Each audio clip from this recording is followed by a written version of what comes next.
Tonight, Canada fires back at Trump's tariffs. We must respond with both purpose and force. Slapping tariffs on some U.S. vehicles. We are very worried to put food on the table. Shutdowns, layoffs, a stock market slide, the worst day since the start of the pandemic.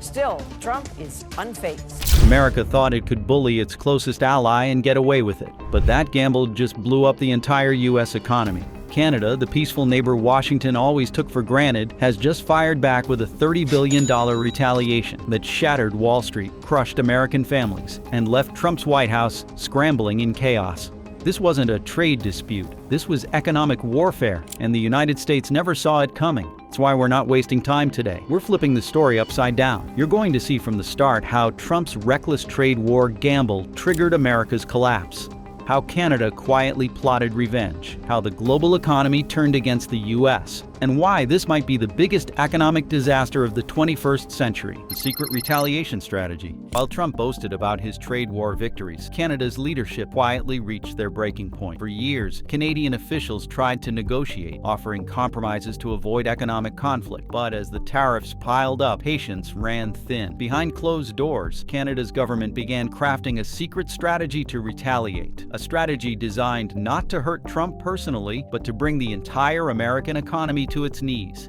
Canada's Prime Minister, backed by his economic advisors, initiated quiet conversations with key international partners. Mexico, frustrated with its own battles against Trump's tariffs, became an early ally. European leaders, who were also targeted by American trade policies, joined the discussions. Together, they formed a silent coalition determined to undermine Trump's economic aggression without resorting to public theatrics. The strategy was precise and ruthless. First, Canada would target the sectors that hurt American voters the most: agriculture, automotive, and energy. They drafted tariffs and export restrictions carefully, ensuring maximum pain for middle-class American families, farmers, and factory workers. Second, Canada coordinated these measures with similar retaliation from Mexico and Europe, creating a multi-front economic assault that Washington could not easily counter. Culturally, the move shocked many Canadians. The nation had spent decades cultivating an image of peacekeeping and diplomacy. But behind the scenes, Canada's leadership understood that the economic survival of their country required bold, unapologetic retaliation. The message was clear: Canada would no longer tolerate being treated as America's punching bag. And when the moment came to strike, they did not hesitate. But real quick, if you're into these kinds of stories that flip the script and show you what's really going on, go ahead and hit like and subscribe to our channel. The $30 billion strike that shook Wall Street. The retaliation came swiftly and without warning. In April of 2025, Canada announced a $30 billion package of countermeasures against the United States. Symbolic, it was surgical. Canada slashed energy exports to the United States, cutting off crude oil and natural gas shipments that powered American factories, homes, and vehicles. Overnight, fuel prices surged, but that was just the beginning. Canada also imposed massive tariffs on American agricultural products. Midwest farmers who had long depended on the Canadian market saw their exports vanish. Wheat, soybeans, beef, and dairy products suddenly became too expensive for Canadian consumers, triggering a wave of bankruptcies and protests across rural America.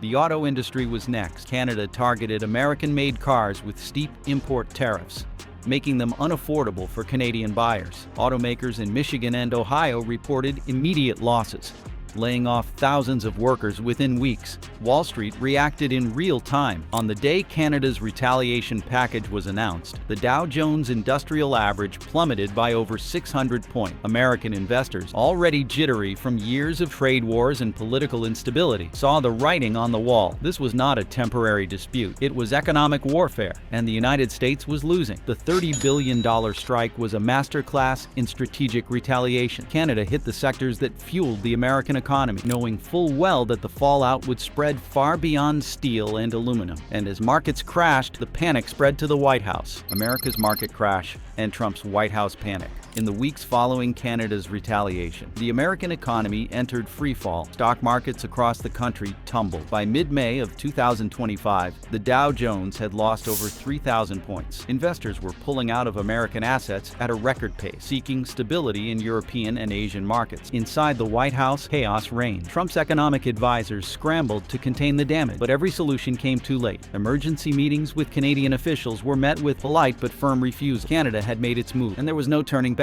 Meanwhile, the American public began to feel the effects. Prices at the pump soared. Grocery bills climbed as tariffs on Canadian imports filtered down to consumers. Factory layoffs multiplied. The middle class, whom Trump had promised to protect, was now bearing the brunt of the economic collapse. Trump's rhetoric shifted from bravado to desperation. He called for emergency summits with world leaders, but few were willing to listen. America's allies had grown tired of the chaos and unpredictability. They watched as Trump's trade war strategy unraveled in real time. By the end of June of 2025, the United States economy had shed over $1 trillion in market value. Confidence in American leadership evaporated overnight, and in the middle of it all, Donald Trump stood at the center, watching the empire he tried to protect crumble beneath his feet. The economic collapse was no longer a threat, it was reality. The question now was how far the damage would spread, and that story began with the people who could least afford it: food, fuel, and blackouts. It did not take long for Canada's retaliation to start squeezing ordinary American families. While Wall Street investors and political elites scrambled to interpret the news, it was middle-class and working-class households that felt the pain first. As soon as the tariffs and export cuts took effect, the ripple effects hit supermarket aisles, gas pumps, and even living room lights. Within weeks, food prices across the United States soared. Everyday items like bread, milk, meat, and vegetables became noticeably more expensive. Families who were already struggling to make ends meet suddenly found their weekly grocery bills climbing by an extra $50 to $100. The reason? Canada's retaliatory tariffs targeted American agriculture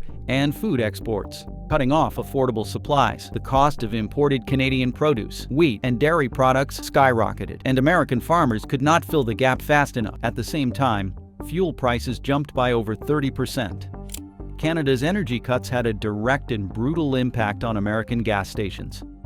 Overnight, the average price of a gallon of gasoline surged by more than $1.50. For working families commuting long distances, this meant spending hundreds of dollars more every month just to get to work. But it was not just groceries and gas bills that crushed the middle class. As Canada reduced its electricity exports, particularly to northeastern states like New York, Michigan, and Minnesota, the consequences hit home, literally. Blackouts became common. Families in cities and small towns alike found themselves without power for hours, sometimes days. Rolling blackouts during peak winter and summer months left millions vulnerable, unable to heat or cool their homes. By the end of the first quarter following Canada's retaliation, inflation was no longer an abstract term thrown around on the news. It was a daily nightmare for millions of Americans who were forced to choose between putting food on the table, keeping their lights on, or filling up their gas tanks. But while families suffered, another storm was brewing in America's heartland. The very workers Trump had promised to protect were about to revolt. The farmer revolt and industry shutdown that followed. When Trump launched his aggressive trade war strategy, he told the American people it was to protect their jobs and industries. But within months, the opposite had happened. Nowhere was this more visible than in rural America. Midwest farmers were among the first to feel the crushing weight of Canada's retaliation. Retaliatory tariffs on American agricultural products cut farmers off from one of their largest export markets. Corn, soybeans, dairy, and wheat that once crossed the northern border sat rotting in silos because Canadian buyers were gone. By the end of the first year, more than 30,000 family-owned farms across states like Iowa, Nebraska, and Wisconsin had filed for bankruptcy. The agricultural sector that Trump claimed to champion was collapsing under the weight of his own policies. Farmers did not take this sitting down. Protests erupted across the Midwest, with tractors blocking highways, signs reading "Trump sold us out," and massive demonstrations outside state capitals. For many farmers, this was not just about money, it was about betrayal. The chaos did not stop in the fields. The industrial sector followed the same tragic trajectory. American steel mills and auto factories, once promised protection by Trump's tariffs, were now shutting down. The steel tariffs triggered Canada's own tariffs on American vehicles and steel products, drying up demand. In Michigan and Ohio, major assembly plants belonging to Ford, General Motors, and Stellantis cut production lines and laid off thousands of workers. Industrial unemployment reached its highest point since the recession of 2008. With factories shuttered and farmers bankrupt, the American heartland became a political and economic disaster zone. But while workers and families protested in the streets, corporate America was quietly packing its bags. The corporate exodus. As the trade war escalated and the American economy spiraled, these companies made a cold and calculated decision: leave. By the end of the second year of the trade war, over 300 major U.S. companies announced plans to relocate factories, supply chains, or entire business divisions out of the United States. Many of them moved operations to Canada, Mexico, or even Europe, regions that had now formed stronger, more stable trade alliances. Without the U.S., American automotive giants like General Motors and Ford quietly shifted production of key models to Canadian and Mexican factories. Tech companies began sourcing parts from Europe and Asia to avoid tariffs. Food producers, caught in the crossfire of agricultural tariffs, moved distribution centers north of the border. This corporate exodus was not a protest, it was survival. Trump's tariffs had made it too expensive and unpredictable to operate inside the United States. For workers, the impact was devastating. Entire towns built around factory jobs emptied overnight. Thousands of skilled workers were left unemployed, many too old or undertrained to adapt to new industries. The American economy was bleeding out, and the White House's last attempt to stop it would prove to be its most desperate and disastrous. Trump's last stand. With the economy in freefall and allies walking away, Trump's administration made one final gamble: a public economic ultimatum. In a fiery speech at an emergency press conference, Trump announced new, sweeping tariffs on all imports from Canada and Mexico, doubling down on the trade war he had started.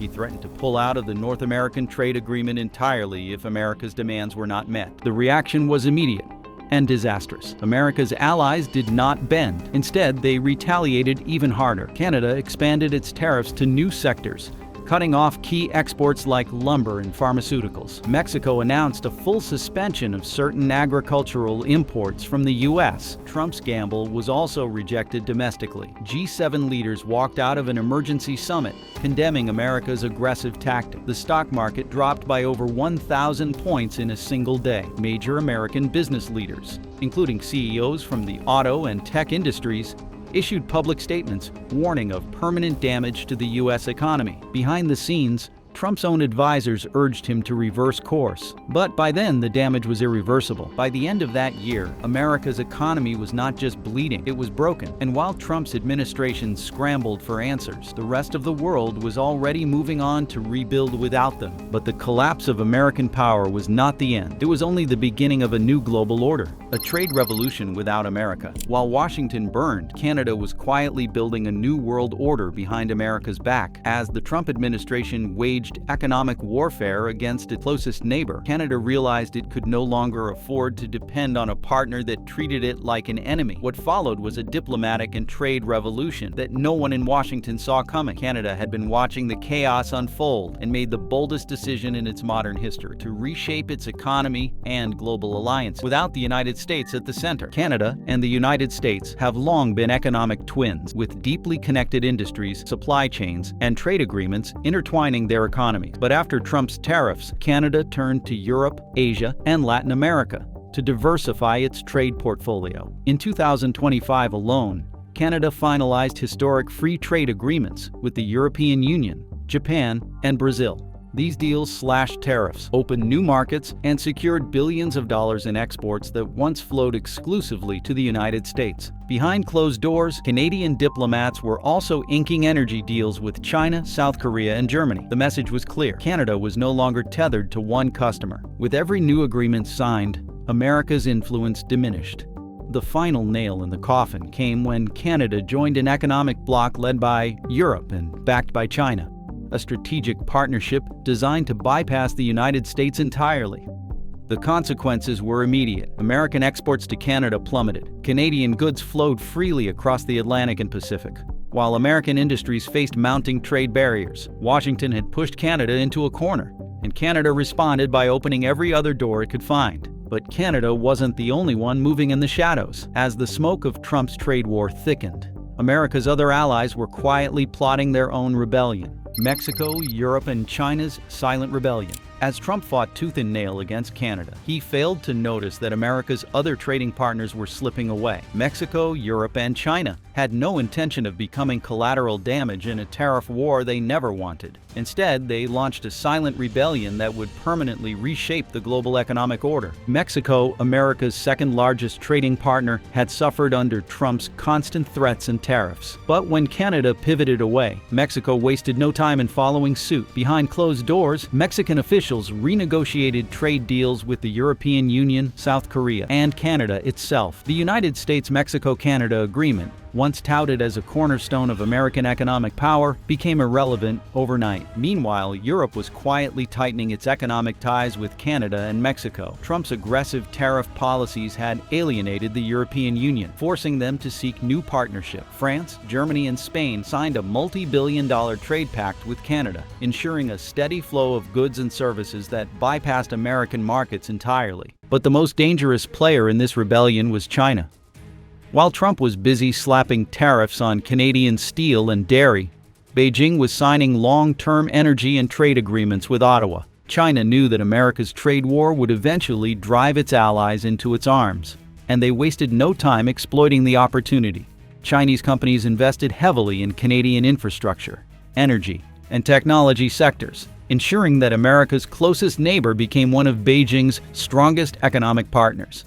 This silent rebellion was not loud or dramatic. It happened in diplomatic backrooms, boardrooms, and trade summits far from Washington's gaze. But its effects would soon crash onto American shores like a tidal wave. The new global supply chain that cut America out. Canada's retaliation did not end with tariffs and trade deals. They took it one step further. They rewrote the very rules of the global economy and, in the process, cut America out. For more than 70 years, the global supply chain had revolved around the United States. Goods flowed through American ports. American banks financed global trade. And American corporations controlled the world's production lines. But in the wake of Trump's trade war, that entire system collapsed. Canada, Mexico, the European Union, and China worked together to build a new global supply network that bypassed American ports, American banks, and American corporations. New shipping routes were established from Canadian ports on the Pacific and Atlantic coasts, funneling goods directly to Europe and Asia without touching American soil.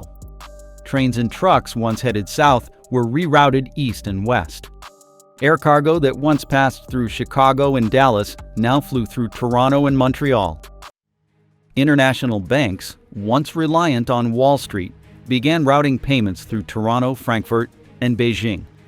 Canadian and European tech companies created new payment systems and digital currencies to avoid using the United States dollar. Blockchain-based systems gained traction as the new standard for cross-border settlements. American financial dominance crumbled as global businesses moved their operations to Canada and Europe. Factories that had once thrived in Ohio, Michigan, and Pennsylvania found themselves isolated from this new trade web. American exporters faced higher tariffs and fewer buyers. The ripple effects hit hard: layoffs, factory closures, and a surge in unemployment across the American Midwest.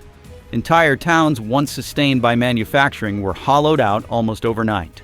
By 2026, nearly 40% of global trade no longer passed through the United States. Washington's economic stranglehold was broken, not with a bang, but with a million small strategic cuts. But the worst was yet to come: the end of American leadership. America's economic dominance was not lost in a single day or because of one bad policy. It was thrown away piece by piece, and by the time Washington noticed, it was already too late. For over a century, the United States had stood at the top of the global economic pyramid. Its dollar was the world's reserve currency. Its stock market set the tone for global investment. Its factories and farms fed and powered the planet. But in the aftermath of Trump's trade war with Canada, all of that unraveled. The stock market crash and trade collapse triggered a deep economic recession. But the true damage went far beyond numbers on a screen. America's diplomatic credibility vanished. Allies who had once stood shoulder to shoulder with Washington began forming new alliances that deliberately excluded the United States. Canada, once considered a loyal junior partner, became a global trade leader. Europe turned inward, solidifying its own economic bloc.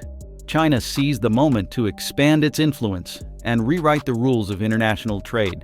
Even Mexico, America's closest neighbor, found more reliable partners elsewhere. Washington attempted to regain control through emergency talks and tariff rollbacks, but the world had already moved on. The trust was broken. The alliances shattered. The American century came to an end not with war but with arrogance, short-sightedness, and a failure to understand that no empire is immune to self-destruction. As the dust settled, Americans looked around and realized they were standing alone in a world they no longer led. The question now was not how much power America had lost, but whether it could ever get it back. The economic collapse that no one saw coming. When Wall Street collapsed, most believed it would be a short-term shock. But as the days turned into weeks and the weeks into months, it became clear this wasn't just another market correction. This was the beginning of an economic collapse that no one in the United States saw coming. It started with the tariffs, snowballed with Canada's retaliation, and exploded when the global markets pulled away. Wall Street was only the first domino to fall. What followed was an economic unraveling that reached every household, every factory, and every pocket across the nation. The United States fell headfirst into a deep recession. Within 3 months of Canada's $30 billion trade retaliation, the stock market had shed over 25% of its value. Retirement accounts were wiped out. Small businesses folded overnight. Unemployment skyrocketed from 4% to 9% in less than a year. Nearly 8 million jobs vanished across manufacturing, agriculture, and energy sectors. Economists who had once downplayed the risks were now issuing dire forecasts, warning of a potential depression. At the grocery store, Americans faced prices they had never seen before. Milk, bread, and fuel costs doubled. Inflation, once dismissed as temporary, spiraled out of control. Middle-class families struggled to keep up with soaring rent, food, and utility bills. Poverty rates surged from 13% to 19% in under 12 months. Millions who once lived comfortably were now relying on food banks and government assistance. Suburban neighborhoods saw an influx of foreclosures as homeowners defaulted on mortgages they could no longer afford. By the time Washington admitted the country was in a full-blown recession, it was too late. Consumer confidence evaporated. Investment dried up, and behind the scenes, Washington's allies were already looking elsewhere for stability and leadership. The economic disaster wasn't limited to numbers on a stock ticker. It transformed American society, shaking the foundations of the country's economy and its citizens' sense of security. Families postponed major life plans. Young adults moved back in with parents. Entire regions faced population decline as workers fled in search of opportunity. The psychological toll was just beginning. And while America struggled to stay afloat, the rest of the world had already started rewriting the rules. The rise of new economic powers. Europe also took advantage of the American collapse. The European Union, long sidelined in global trade leadership, quickly restructured its trade policies to capitalize on the growing distance between the United States and its former partners. German, French, and Dutch industries expanded their influence across the world, securing energy, manufacturing, and financial deals once dominated by Washington. European banks began financing infrastructure projects in Africa and Southeast Asia, while European car makers and tech firms moved aggressively into markets once tightly aligned with U.S. interests. The vacuum left by America's retreat became Europe's opportunity. But no country moved faster or more strategically than China. Beijing saw Trump's trade war gamble as an opening to cement its place as the world's leading economic power. It stepped in to purchase Canadian energy, European goods, and Latin American commodities that once flowed exclusively to the United States. Chinese companies secured contracts for port construction, rare earth mining, and telecommunications infrastructure, filling gaps the U.S. had neglected. Beijing inked new long-term trade deals, secured access to critical minerals, and expanded its Belt and Road Initiative, ensuring that global trade networks now revolved around its orbit. The shift was swift, sweeping, and deeply intentional, turning America's economic isolation into China's strategic windfall. By the time America realized it was losing influence, it was too late. The new global economy had no room left for Washington's dominance. America's isolation. When the world moved on. As the global economy transformed, the most devastating consequence for the United States wasn't financial. It was isolation. For the first time in modern history, America stood alone, watching from the sidelines as its allies built a new economic order without it. What once was an undisputed leader in shaping global commerce had now become an afterthought in the rooms where the future was being written. The damage wasn't immediate.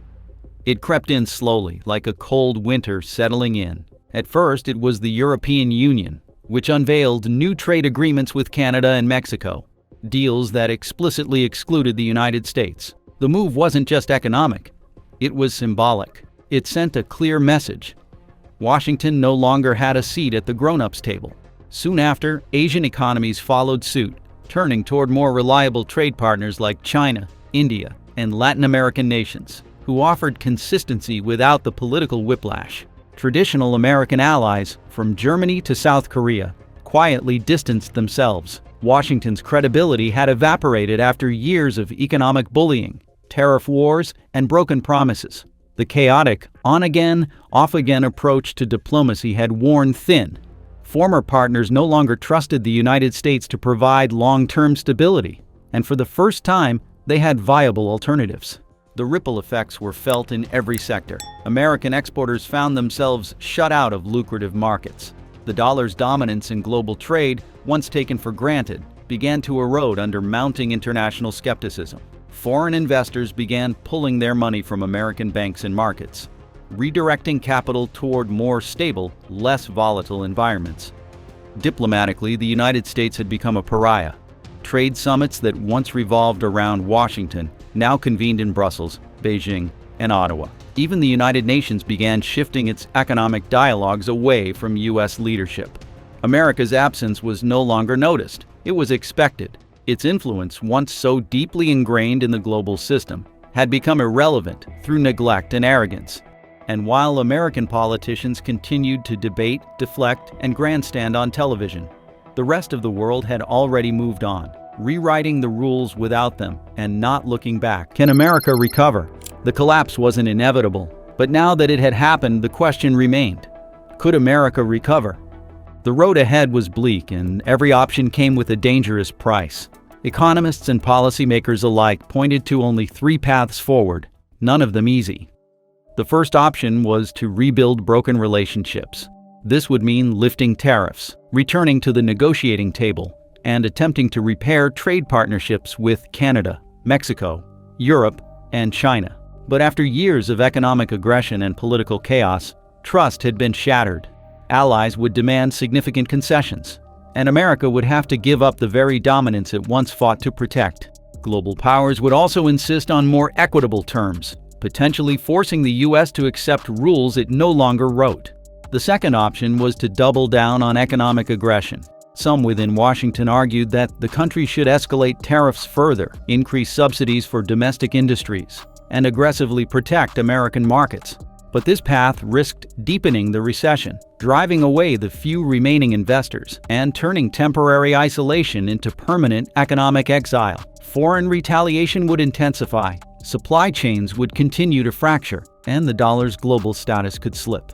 The third and most dangerous option was to do nothing, to accept that the world had changed, that America's leadership was over, and to simply adapt to a new reality where Washington no longer dictated the rules of global trade. This passive retreat could accelerate the rise of rival powers and leave America without a clear strategic direction. No matter which path America chose, the recovery would not be quick. The country faced years, if not decades, of rebuilding trust, reestablishing economic stability, and redefining its role in the world. And while Washington debated what to do next, historians and economists began calculating the true cost of the trade war gamble, the $3 trillion mistake. How history will remember Trump's trade war. It would take years before the final numbers were tallied, But by the end of the decade, the verdict was in. The trade war gamble had cost the United States more than $3 trillion in economic losses. That staggering figure didn't just reflect lost revenue or missed opportunities. It represented a fundamental collapse in trust, credibility, and global influence. The damage went far beyond numbers on a balance sheet. Millions of American families had seen their savings wiped out, retirement accounts decimated, and home values plummet as economic instability spread. Entire industries, once the backbone of the American economy, steel, agriculture, automotive manufacturing, had collapsed under the weight of retaliatory tariffs and shrinking export markets. Supply chains unraveled, international partnerships dissolved, and once booming towns in the Rust Belt and Midwest fell into deep economic depression. The United States had lost its seat at the head of the global economic table, not because it was pushed out, but because it chose isolation.